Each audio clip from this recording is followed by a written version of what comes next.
But seeking asylum in this country, which by the way is totally legal, and doing so through all the above board processes, and being an undocumented worker are not one of the same. And that's a lot of propaganda that's been floated around. Becoming an undocumented worker, you got to live in the shadows, you don't want to have any contact with law enforcement.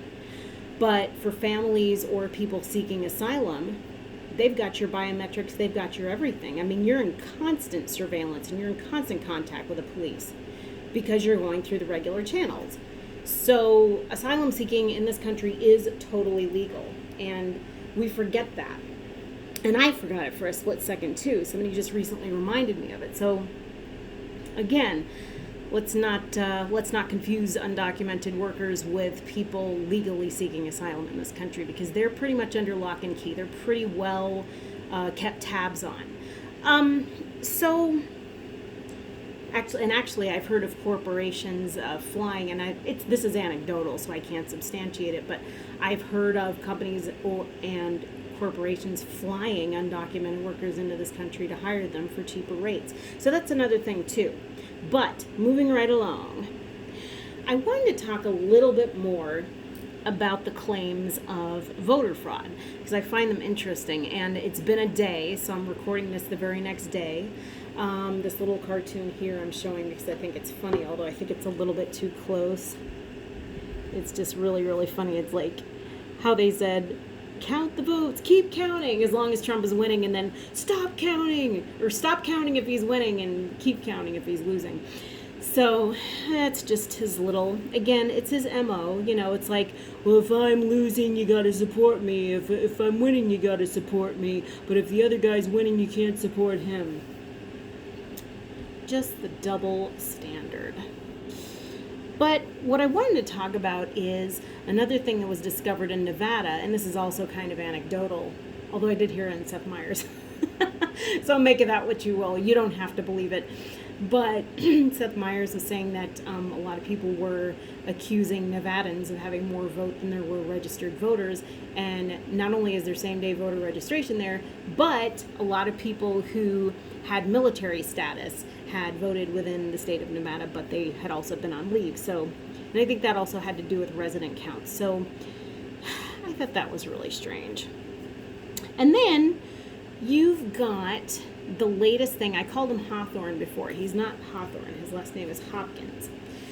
And he was the Pennsylvania postal worker who claimed that there was ballot tampering there, and it showed up in Project Veritas.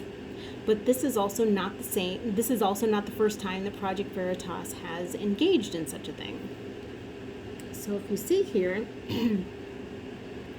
this is an article from the summer. Subject of Project Veritas voter fraud story says he was offered bribe. Now this essentially had to do with him being accused of helping Ilhan Omar harvest ballots. His brother was also running. He did go on a ballot run with 20 ballots in the car. There's contention as to whether that was too many ballots to be driving around in his car at the time, but he was helping the sick and elderly. Project Veritas initially, I believe, made it sound like it was like 300 ballots that he had driven around. Sorry about that. I had to turn off my air. I noticed that it was being really bothersome. But in any case, he was alleged to have been driving around ballots that he shouldn't have. He was driving around far fewer ballots than what Project Veritas said. And then they did this weird thing where he was talking about how there was so much corruption in America and regarding voting and just general corruption and monetary greed in the U.S., blah, blah, blah. And they spliced it together with another video to make it sound like he was talking about himself and what he was doing and just admitting that he was doing something wrong. But what he was really talking about were his brother's opponents, who I guess were probably taking money from merger corporations again, rather than the grassrootsian route. But anyway, it's a really long article. It's kind of involved. It's a little confusing. It's from Fox 9 though, so make of it what you will. It's of course a known source.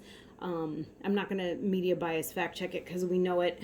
I can just tell you again that what media bias fact check says about Fox in general, and I'm assuming it's the same Fox or it's an affiliate of Fox, is that it's right biased and gives off mixed reporting, just like CNN and MSNBC that they say that, and they say that CNN and MSNBC are more left biased.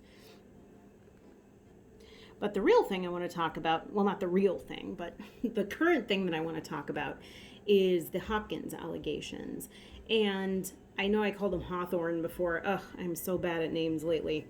And just his role in relation to Project Veritas and what he had accused the Postal Service of doing, and his recantation, his recanting of the recanting, and then his further recanting.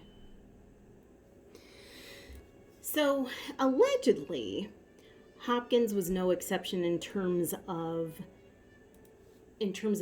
sort of like the accusation of possibly being bribed for his story. And one of the trends that has been noticed regarding Project Veritas is the creation of GoFundMe pages for almost, not all their sources, but many of their sources. I Wikipedia'd Project Veritas, and I'm just going to read you the beginning portion of it. Project Veritas is a group affiliated with James O'Keefe, a right-wing provocateur known for a series of deceptive videos attacking targets like Planned Parenthood and Acorn, a community organizing group. As of 2017, Project Veritas's main targets were the mainstream news media and left-leaning groups via undercover stings that involved using false cover stories and covert video recordings meant to expose what the group says is media bias. In the fall of 2014, the group launched a political offshoot with its sights set on high-profile campaigns and organization called Project Veritas Action, according to Mother Jones. So, as we can see here, when I looked up Project Veritas, these are some things that came up. Project Veritas video was coordinated disinformation campaign. Omar Jamal, source for Project Veritas, backtracks on cash for ballots claims. Omar Jamal, let's see, fact check, no proof of alleged voter fraud scheme or connection to Rep. Ilhan Omar. And that was the article that I had just shown you before from Fox 9. Liban Osman, still the same as I showed you from Fox 9, says he was told Project Veritas would pay him to lie. Project Veritas video was a coordinated disinformation campaign, say research. Subject of Project Veritas voter fraud story says he was offered bribe. Okay, so then I looked up Hopkins specifically in relation to Project Veritas. Postal worker admits fabricating Pennsylvania ballot tampering claims, officials say. U.S., and that's, let's see, the next one is from the Daily Beast. USPS whistleblower told agents Project Veritas penned his ballot tampering. From Vice, mail voting fraud whistleblower admits Project Veritas wrote his affidavit. And then from Citizens Journal, Project Veritas USPS investigators interrogate USPS whistleblower. Let's see. USPS Pennsylvania whistleblower Richard Hopkins, I did not recant. That was so weird because like the day before he did recant, then he didn't recant, which I know I've already said. Project Veritas GoFundMe whistleblowers wind up with thousands. The Daily Dot. And from The Sun, Trump's brave patriot mailman who made explosive claims of election fraud. So I didn't look up The Sun, but I did look up the Daily Dot, the article from the Daily Dot. And I just think it's really weird. It was brought to my attention that many people who are sources and whistleblowers for Project Veritas get a GoFundMe page. So I want to read you a little bit of an article about that. And it's from the Daily Dot, and we'll do our media bias fact check after that. Project Veritas, an organization with its own long dubious past, spoke with a U.S. Postal Service worker who claimed that he witnessed his supervisor discussing backdating ballots so it would appear that they were mailed by Election Day. After whistleblower Richard Hopkins came forward, a GoFundMe was launched for him, which raised over $115,000 before being taken down by the site. Hopkins has since recanted his statements, although James O'Keefe, the founder of Project Veritas, is disputing reporting that Hopkins recanted. The story also fits another pattern for the organization, which is that just about every whistleblower who comes to the organization simultaneously winds up with tens of thousands of dollars on GoFundMe. Online, a viral allegation was made that Veritas had paid for the scoop in a now deleted tweet. O'Keefe, who has helmed the right-wing organization since its existence, viciously denounced the claim and threatened to sue people who said Veritas had given money to a source to allege voter fraud. Tweets James O'Keefe, "Need to retract that we paid $130,000 to allege voter fraud. He, a veteran with a family, was suspended by USPS, so he set up a GoFundMe to feed his daughter. GoFundMe page was deactivated. He won't see $1 of 130K raised. If you don't retract, PV will sue you." But according to an analysis conducted by the Daily Dot, O'Keefe's alleged whistleblowers, almost all established crowdfunding pages hyped by Project Veritas within days and hours of going public with their allegations. The latest blow to O'Keefe's sting operations on Democrats came Tuesday as the Pennsylvania USPS worker turned whistleblower Richard Hopkins recanted his voter fraud charges to a USPS inspector general. After he recanted, GoFundMe took down the page. But before it was removed, O'Keefe and Veritas hyped the fundraiser repeatedly, and it brought in over $115 on GoFundMe. So that's kind of a tactic right there. And it's interesting because he recanted, so you'd think that that wouldn't really affect his GoFundMe page in terms of whatever his interaction was with the inspector general. So it just seems fishy that it would have been taken down after he recanted with his employer, if it had nothing to do with Project Veritas. So it's a possibility. I don't know. I can't say for sure, but it is a little fishy. GoFundMe told the Daily Dot that all the funds given would be refunded. GoFundMe has not yet responded to other questions from the Daily Dot. But below are recent examples in which Project Veritas published whistleblower allegations, and with ours, a corresponding GoFundMe account was launched in the name of their bravery. A series of big tech whistleblowers who once worked at companies such as Facebook and Pinterest all share a common thread. They were on the receiving end of large GoFundMe payouts. One even landed a new job at the O'Keefe operation. Facebook insider Zach McElroy on June 23rd blew the whistle on a company alleging bias against conservatives. His GoFundMe campaign sprang up within minutes of allegations coming out. It is up to over $43,000. Veritas hyped his GoFundMe the same day. While the fundraiser was started by McElroy, according to GoFundMe, the shortened URL created for the page includes the name Expose Facebook, which is Veritas's branding of its reporting. So it's like all in cahoots with one another. So that's a portion, that's the first portion of the article. I'm going to leave it in the comments section, but I did want to do the media bias fact check on Daily Dot. I'd really never heard of it before. I mean, maybe briefly, and I thought, oh, this can't be that great of a source, but it's kind of interesting. Sometimes these little indie papers and publications really do have good reporting, and I should know because I'm a journalist as well. And I do a pretty bang-up job, if I do say so myself, because I've had the subjects of my article saying, wow, you're so accurate, I try to be. So it actually really kind of offends me when Donald Trump says things like, oh, the media is terrible, because the media is not all terrible, number one. And number two, it's all subjective. And it always seems like if it's a bad story about Donald Trump, then of course it's fake, of course. And honestly, who do I trust more, Donald Trump or the media? Honestly, I have to say I trust the media. That's his MO, folks. It's his MO, though. So, Daily Dot, media bias fact check. Yes, it does have a left bias, but its reporting is high. Its reporting value is high. These media sources are moderately too strongly biased towards liberal causes through story selection and or political affiliation. They may utilize strong loaded wording that attempts to influence an audience by using appeal to or motion to stereotypes, publish misleading reports, and omit reporting of information that may damage liberal causes. So, and that's actually kind of the same thing I think they write for the mostly factual grade as well. But I did like that the reporting was high on that, and I'll leave the link to that in the description section also. Oh my God. But the other thing I wanted to talk about was the Laura Ingraham article. We're moving over to TV, not to print. The Laura Ingraham interview on Fox. Oh my God, this was so hilarious. Like, just the voice alone. But it's really interesting. I looked up Biden-Harris van because I was like, really? Somebody's going to drive a Biden-Harris van to the polling stations?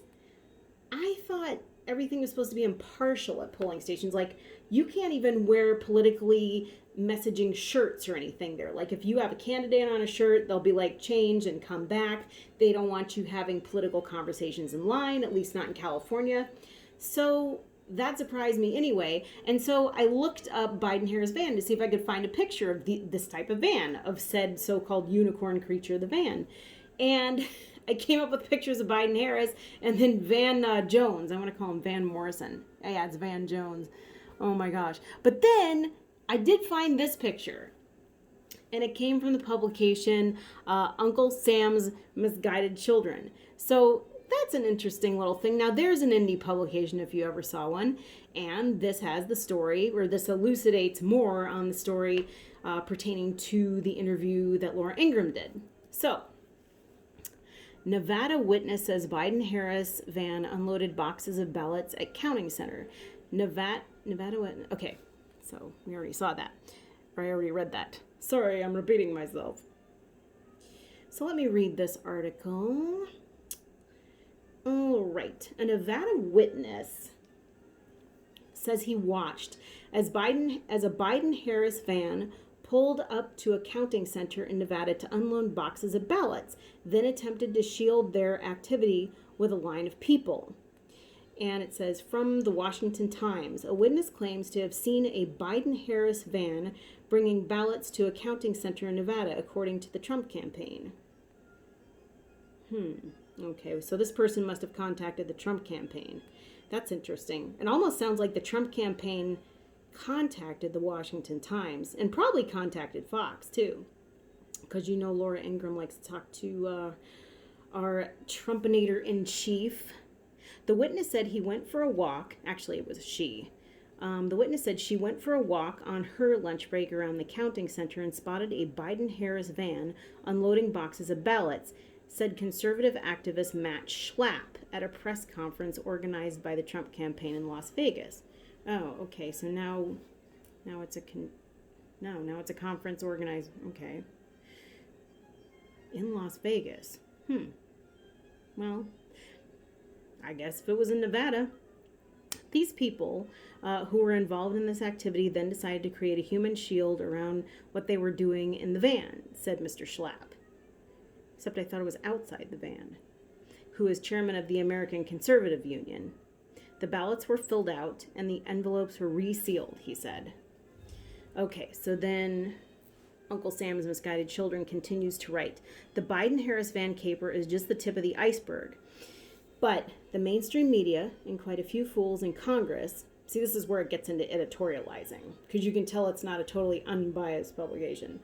The mainstream media and quite a few fools in Congress tell everyone that there is no indication of any voter fraud. They say that those from the Trump campaign are lying. The problem with that is the enormous amounts of election irregularities that are flagrantly shown everywhere. Okay, examples? Of course, that's not the only case. She didn't give us any examples. Another witness claimed that he flagged thousands of votes to his supervisor, but was told to process them anyway. Nevada alone has so far had 9,000 votes from one non-residents, which oftentimes are military men and women, 2 underage voters, not really sure how you substantiate that, maybe with names, and 3 dead people. Well, I suppose. Although it seems really hard to me, because what are you going to do? Like, so my grandmother passes away, I get a sample ballot in the mail, I fill it out, so I've given Trump or Biden one more vote, and that one more vote is going to make a difference. I would think voting for dead people would be really, really difficult. You'd have to really, really coordinate that. But maybe they did in this Biden-Harris van. Let's be blunt. If they're allowed to get away with this, there will never be another clean election in the United States. It has already damaged the process, possibly beyond repair, and that's what it was designed to do. Democrats are attempting to make absolutely certain that Republicans never win any election again. Democrats and leftists, as well as rhinos, I think that's Republican in name only, do not care about the American people. They care about themselves, protecting their positions and destroying the opposition. If you think it was bad before, just wait. Okay. Well, that's a little emotionally charged, but let's see here. So it was funny because I went down and I looked at the comments under this article, and there wasn't really a lot, but there was like 2, and one of them was pretty funny actually. And this person articulated the exact same thing that I was thinking. Based on Fox Laura Ingraham interview. So, the witness, a poll worker, went for a walk on their lunch break, noticed a Biden-Harris van in the parking lot in broad daylight. One person was opening the ballots and the other marking them up next to a Biden-Harris van in a parking lot in broad daylight in plain view of the poll worker, such that the worker could see them opening and marking ballots. On the way back to work, the Biden-Harris van was still there, and they were still marking ballots in a parking lot in broad daylight and plain view of the poll worker. The poll worker went back to work without reporting it to anyone, without asking, on the way back, The poll worker went back to work without reporting it to anyone, without taking a picture, video. I think she said she's not supposed to take pictures in the interview, so that you can't say. Picture, video, people committing a felony next to a Biden-Harris van in the parking lot in broad daylight. Sounds legit. I mean, that is how I would commit a felony if I didn't want to get caught. So, yeah, that was just a little bit funny. But what was really funny... we can't forget our media bias fact check. And you guys should do this for every publication you read. So, Uncle Sam's Misguided Children. They did have it. I was very surprised and giddy. Questionable source. Wah, wah, wah, wah, wah, wah. Okay. A questionable source exhibits one or more of the following: extreme bias, consistent promotion of propaganda, conspiracies, poor or no sourcing to credible information, a complete lack of transparency, and or is fake news. Fake news is a deliberate attempt to publish hoaxes and or disinformation for the purpose of profit or influence. Sources listed in the questionable category may be very untrustworthy and should be fact-checked on a per-article basis. Please note, sources on the list are not considered fake news unless specifically written in the reasoning section for that. Oh my God. And actually, I think I showed you guys the Project Veritas screenshot, but that also got the same thing. Questionable source. So, but going back to the Laura Ingraham interview, which was just a crack up and a half, just the voice alone. Oh my gosh. So the comments under that were priceless as well. Of course, the huge Biden-Harris van would be the best place to mark ballots out in the open at a polling place. Well, he did pretend to be John Barron in the 80s, calling people publicly for himself. Okay, I don't know what that means.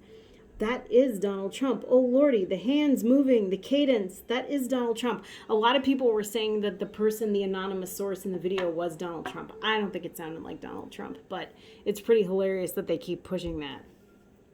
Okay. So let me understand this. They have a van, a bigger van, and choose to do this out in the open as opposed to doing it somewhere concealed, like in the van. This has to be a joke, right? LAMO. Poor Laura. If only she had less Botox and we could see her real expression. I really can't tell that she's had Botox. I mean, she looks good, but she just kind of sits there with this glazed over look in her eye half the time during the video interview. This explains why Fox News described themselves as an entertainment network. Oh, there's going to be a Saturday Night Live sketch about this. Let me tell you. Poll workers don't wear uniforms, and that's another thing. The interviewee said, "Oh yeah, I was wearing my poll worker uniform." And poll workers are dressed civilian style, at least in California. And also too, in California, you can't have any logos on your clothes, any political logos. So I don't know why they would let a Biden-Harris van in. And also too, like, that Biden-Harris van looks very garish. That looks more like something Trump would do because he's so ostentatious. Of course, he would have a gold toilet in the back of that van, too. I bet, although, here's the thing. Like, if I were Donald Trump, I would be really looking forward to going back to my gold toilet in New York. How does he deal with not having a gold toilet to poop on? Okay. Can't wait to see this on SNL. This is Trump. Okay. Even talking over Laura like Trump does. Sidestepping direct questions like Trump. Doing unnecessary, unimportant details while explaining like Trump.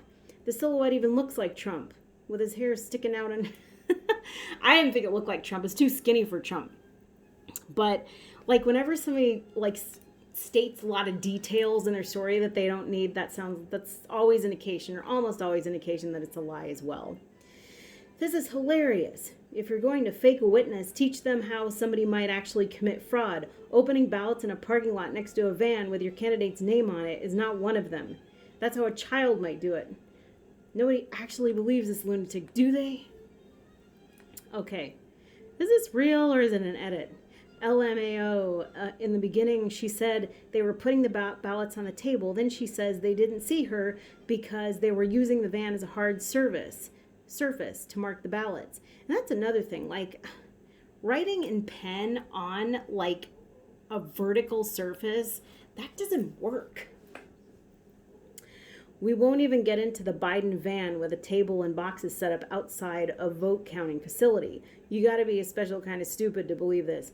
How can you not tell this is Trump? It's the exact speech pattern, and you can hear his voice in the overlay. Actually, the lower register of it does sound a little bit like Trump, but there's no New York accent, although it's been said that Trump used to call stations and used to call celebrities and news stations like and act as his own publicist, and he would downplay his New York accent, and a lot of people suspected it was him, but they didn't know for sure. Okay. So, that was my favorite one. That's Borat's daughter. I didn't know that Angel from Dark Matter 2525 witnessed voter fraud. Yeah, that's a channel on YouTube, and yeah, the voice does sound like that. That's definitely Trump, LOL. Sounds like a chipmunk, actually. Any person believing anything this disguised woman said is an idiot. A little common sense will tell you she's lying. All anyone has to do is listen to what she says. Is it just me, or does anyone else think that the way this person speaks is eerily similar to President Trump? Similar word choices, run-on sentences, meandering focus. I smell cap. If I'm going to do some shenanigans, I'm not going to be in a van that has my insignia on it. This is laughable. These people can come up with a better story than this. This shows their lack of creativity. I'm going to cheat so everyone can see me. And it is kind of funny, too. It's like very cartoonish. It's a very cartoonish version of cheating. Let's see. So that's pretty much it. Oh, and then somebody says, that's Ivanka Trump. Donald Trump's niece said she was a mini Donald Trump. Fake. I don't really think it sounds like Ivanka either. I think it sounds like someone else. Another person on a YouTube channel, but I'm not going to say who. But that's not a non-compliment, actually. It sounds like a nice person. Trump made this video, and it's not even funny. And I have a sense of humor, but this is very sad to see. Fox News went so low for acceptance of this childish game. Real people are dying and losing everything, and this is what we get. Trump needs to stop.